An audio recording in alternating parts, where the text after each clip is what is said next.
Hello students, welcome to my YouTube channel. Student, today we will continue with our unit General Principle and Process of Isolation of Elements of class +2 chemistry, and today we will discuss about the metallurgy. In last video we discussed about the ore, gang.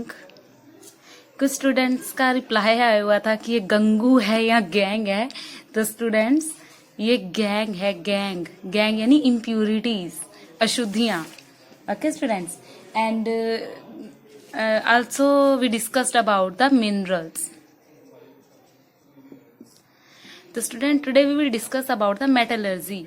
तो I said you about the metallurgy. What is metallurgy?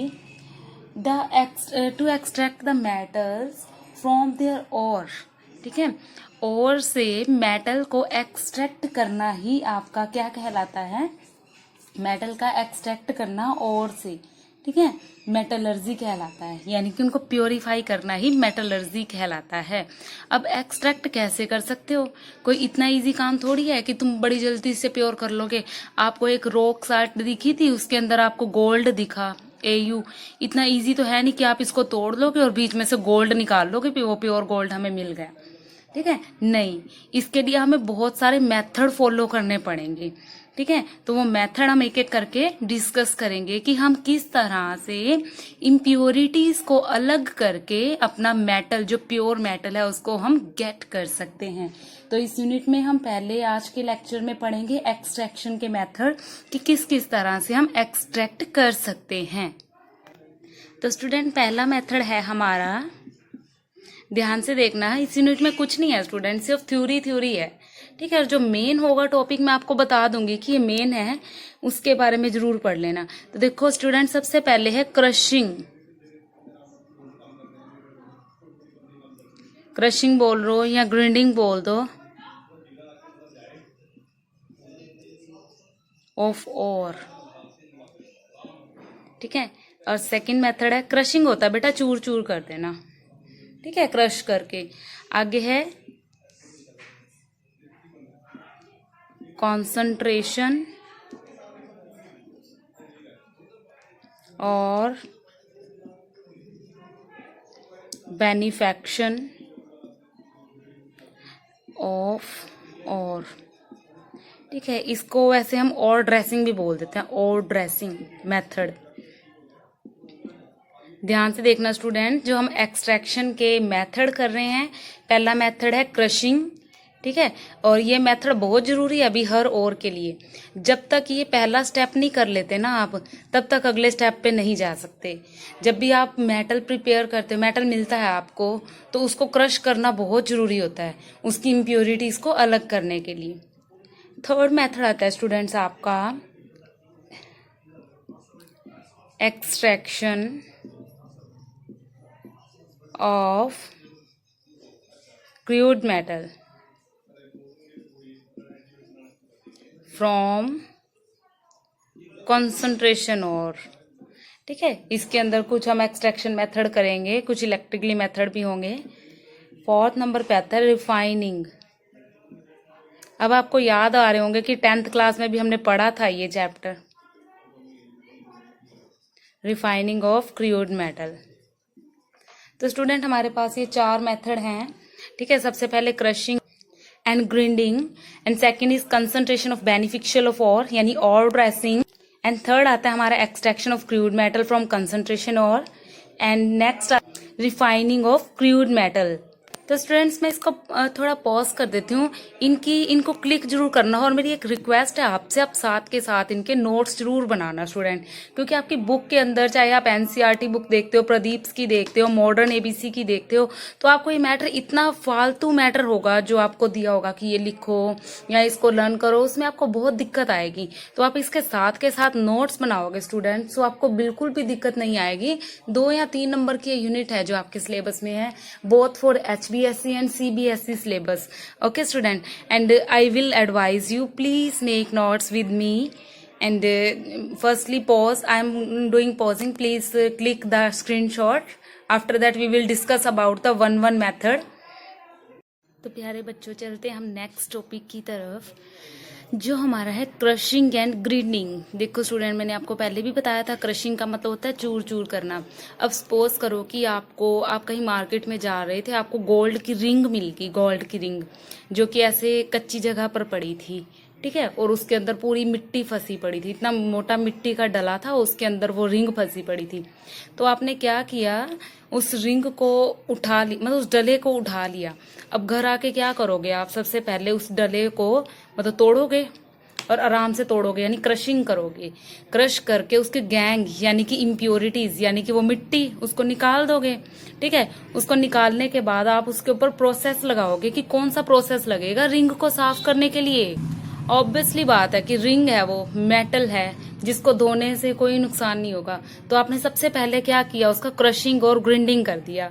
उसके बाद आपने उस पर concentration यानी कि और dressing का मतलब होता है धोना, किस तरह से एक्सट्रैक्ट करोगे उसके लिए देखो ये हमारे पास मेथड है और ड्रेसिंग के लिए। लीचिंग है, ठीक है, हैंड पिकिंग है, ठीक है, इलेक्ट्रोमैग्नेटिक सेपरेशन है, फ्रॉथ फ्लोटेशन है, हाइड्रोलिक वॉशिंग है। सबसे इंपॉर्टेंट मेथड ये है, very very very important method, ठीक है। तो स्टूडेंट इसके बारे में पढ़ेंगे। देखो सबसे पहले आपने क्या किया, वो रिंग जिस डले में थी मिट्टी के, उसको आपने उस रंप होता है डले, उसमें से आपने उसको तोड़ तोड़ कर निकाल लिया, ठीक है। अब निकाल के आपने क्या किया, इनमें से कोई एक मेथड लगाया एक्सट्रैक्शन का और उस रिंग को धो डाला। आई थिंक आप कौन सा लगाओगे उसमें, हाइड्रोलिक वॉशिंग वाला मेथड लगाओगे भाई, वॉश कर दोगे इसको। अब इन मेथड्स के बारे में हमने एक एक करके डिस्कस करना है। उससे पहले देखो क्रशिंग और ग्राइंडिंग क्या होता है। In this process ore is broken to small pieces with the help of crushers and is also called pulverization. तो देखो स्टूडेंट्स, जब भी आप इनमें से कोई एक मेथड चूज करोगे, उससे पहले आपको जो आपका ओर मिलेगा, ओर में से आपको जो भी मेटल निकालना है, उसकी एक्सट्रैक्शन करनी है, गैंग्स को अलग करना है, तो आपको उसकी क्रशिंग तो करनी ही पड़ेगी। तो आप क्या करोगे, उसको क्रशर और ग्राइंड करोगे, ठीक है। इस मेथड में आप क्या करोगे, ओर को ब्रोकन किया जाता है छोटे छोटे पीसीज में, किसकी सहायता से, क्रशर की सहायता से। फिर उसके बाद सेकंड मेथड लगाएंगे हम कंसंट्रेशन और बेनिफेक्शन या और ड्रेसिंग बोल देते हैं इसको।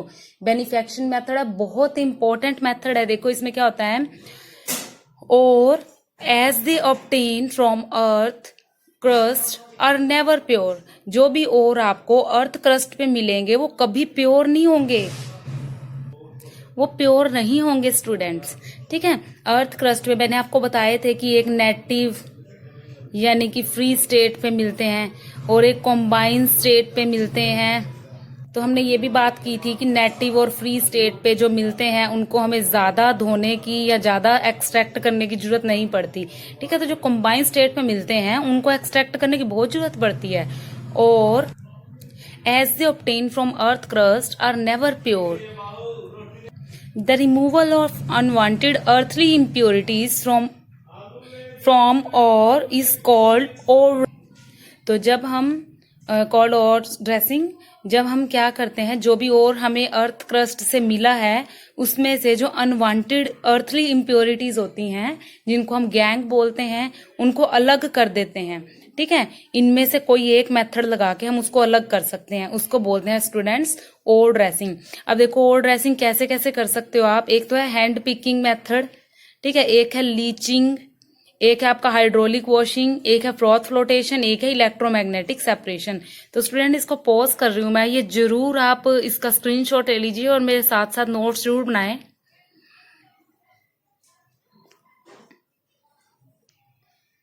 तो पहला मेथड आता है बच्चों हैंड पिकिंग।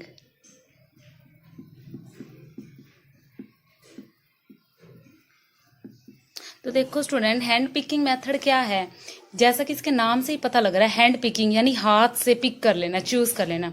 तो देखो आपके पास इस केस में इस तरह की इम्प्योरिटीज होंगी जो आप अपने हाथ से उठा सकते हो, जो न्यूड आई से देख सकते हो, ठीक है। जैसे मान लो कि आपके घर पे दाल है या चावल है, ठीक है, उसके अंदर कंकड़ होते हैं, ठीक है। तो उनको क्या करते हो आप, ऐसे हाथ से उठा के अलग कर देते हो, कर सकते हैं ना हम। तो इस तरह के मेटल जिनकी जो इम्प्यूरिटीज होती हैं वो जो होती है क्वाइट डिस्टिंक्ट होती हैं और से, ठीक है।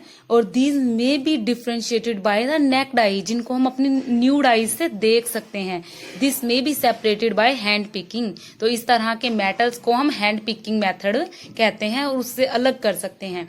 पता लगा स्टूडेंट हैंड पिकिंग मेथड कौन सा है?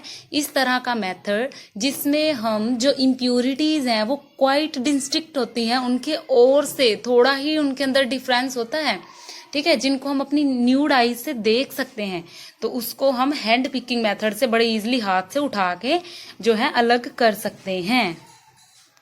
तो स्टूडेंट देखो, जैसा कि हम यहाँ देख पा रहे हैं हैंड पिकिंग मेथड क्या होता है।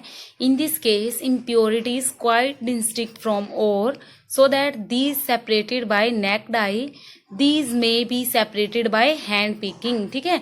तो इस तरह के मेटल्स को हम अपने हैंड से ही,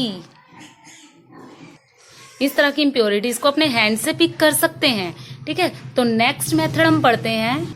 उससे पहले मैं पॉज कर देती हूँ ताकि आप मेरे साथ साथ नोट्स बनाते रहें। इसका स्क्रीनशॉट ले लीजिए।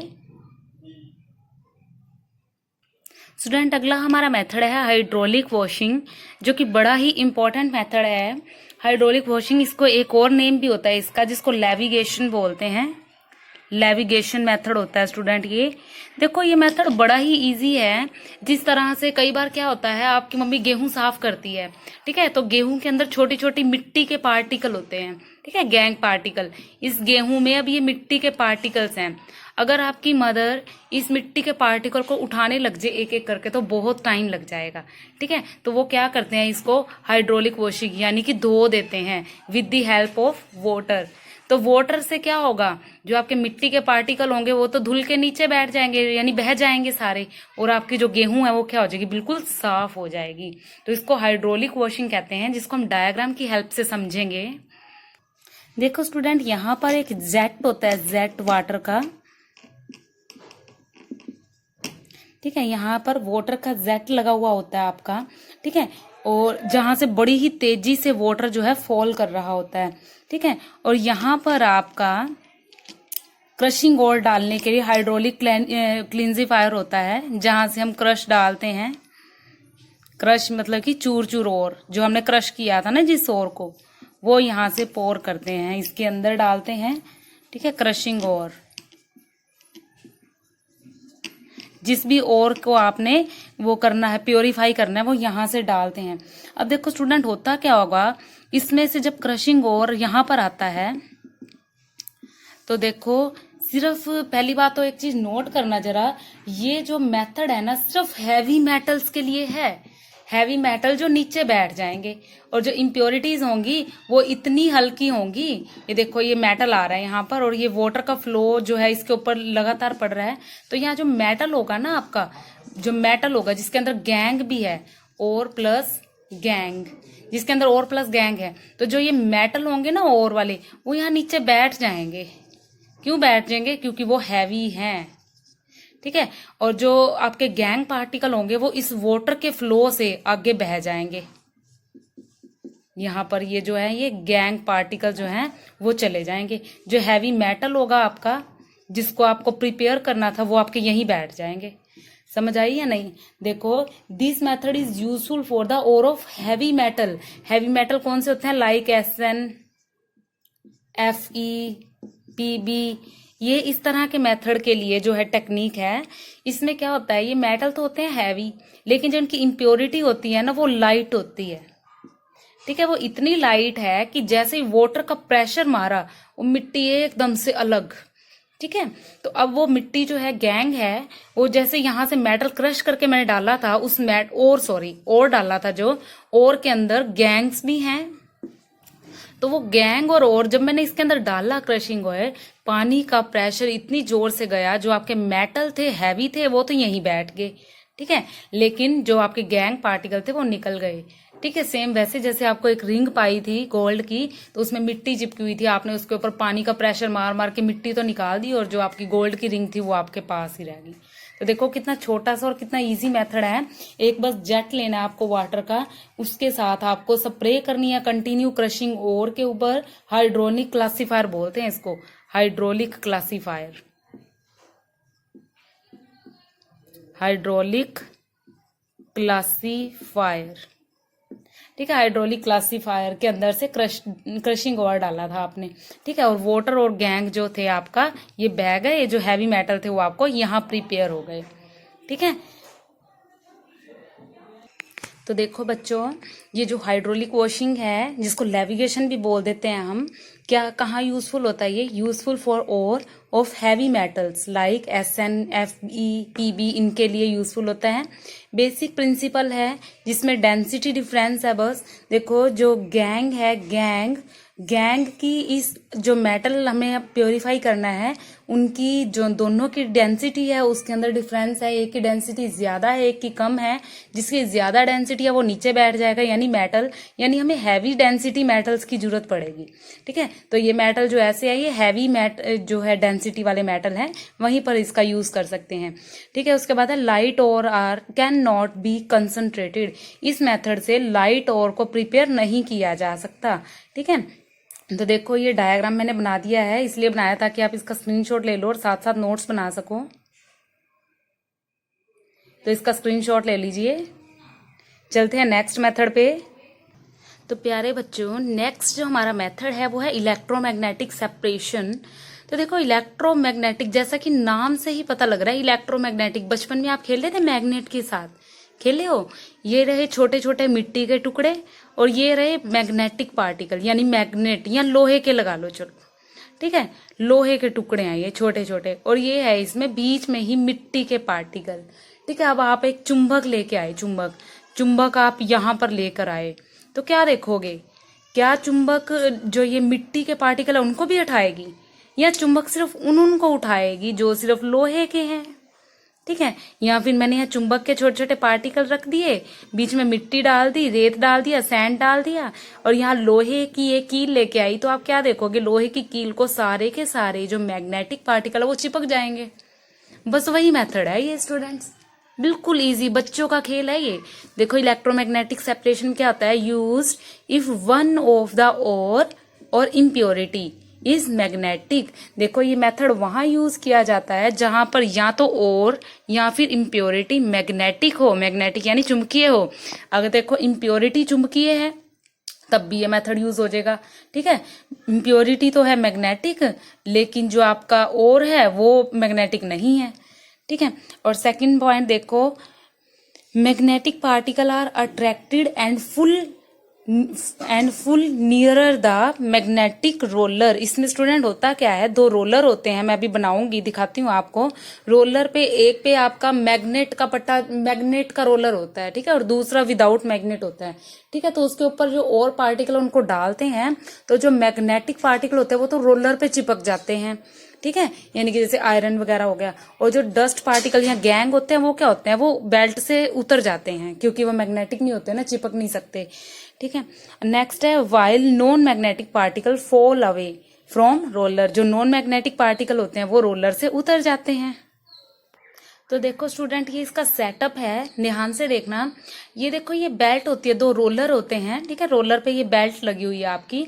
जो ये रोलर होता है ये सिंपल रोलर होता है, और ये इलेक्ट्रोमैग्नेटिक रोलर होता है। तो जैसे ही यहाँ से पाउडर और हमने डाल ली, पाउडर और जैसे ही यहाँ पर गई, इस बेल्ट के ऊपर चल के आगे जाएगी, तो इस बेल्ट पे देखो जो ये चीज है ना, ये आपकी ये मैग्नेटिक की बनी हुई है। मान लो कि आपके पास आयरन या निकिल, आयरन ले लो, आयरन के टुकड़े थे, ठीक है, आयरन और प्लस उसके अंदर गैंग थी।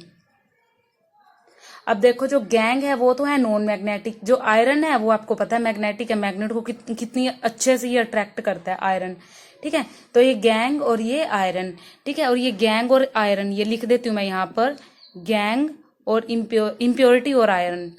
इम्प्योरिटी और आयरन जैसे इस बेल्ट पे गए, तो आपको भी पता है क्या होगा, इस रोलर पे जैसे ही गए तो जो भी आयरन होगा वो तो इस पे चिपक जाएगा, चिपक गया। लेकिन जो नॉन आयरन है यानी इम्प्योरिटी है वो यहाँ से गिर जाएगी, ठीक है, क्योंकि वो मैग्नेट को अट्रैक्ट नहीं करेगा। और जो आपके जो मैग्नेटिक पार्टिकल होंगे वो इस रोलर को चिपक जाएगा। जैसे ही रोलर यहाँ पर आएगा, यहाँ पर एक स्टॉपर सा लगा होता है, जिससे ये टूट टूट के सारे टुकड़े जो हैं वो यहाँ पर आके गिर जाएंगे। ऑब्वियसली बात है, यहाँ से गए ऐसे तो ऐसे नीचे आएंगे, पुश करेंगे, मूव करेंगे तो वो गिरेंगे ही टुकड़े। तो जो यहाँ चिपके हुए थे, जैसे वो यहाँ जाएंगे वो गिर जाएंगे टुकड़े इसके अंदर। तो इस तरह से आप मैग्नेटिक पार्टिकल को तो यहाँ कलेक्ट कर लोगे और जो नॉन मैग्नेटिक पार्टिकल है उनको यहाँ कलेक्ट कर लोगे। ठीक है, तो इसको पॉज कर देते, इसका स्क्रीनशॉट ले लो। तो स्टूडेंट अब हमारे बचे दो मेथड। ठीक है, जो फ्रोथ फ्लोटेशन मेथड है वो इतना ज्यादा इंपॉर्टेंट है, मैं क्या बताऊं। जो HBSC में है वो बार बार ये फ्रोथ फ्लोटेशन प्रोसेस ही पूछते हैं। और एक छोटा सा बचा हमारा लीचिंग। ठीक है, वो हम नेक्स्ट वीडियो में करेंगे स्टूडेंट। ठीक है, फिर ज्यादा हो जाता है ये, आप पहले इसके नोट्स बनाओ, इनको अच्छे से समझो। कोई भी प्रॉब्लम हो तो आप मुझे कमेंट बॉक्स पे जरूर लिखिएगा। ठीक है स्टूडेंट, तब तक के लिए bye, goodbye, thank you.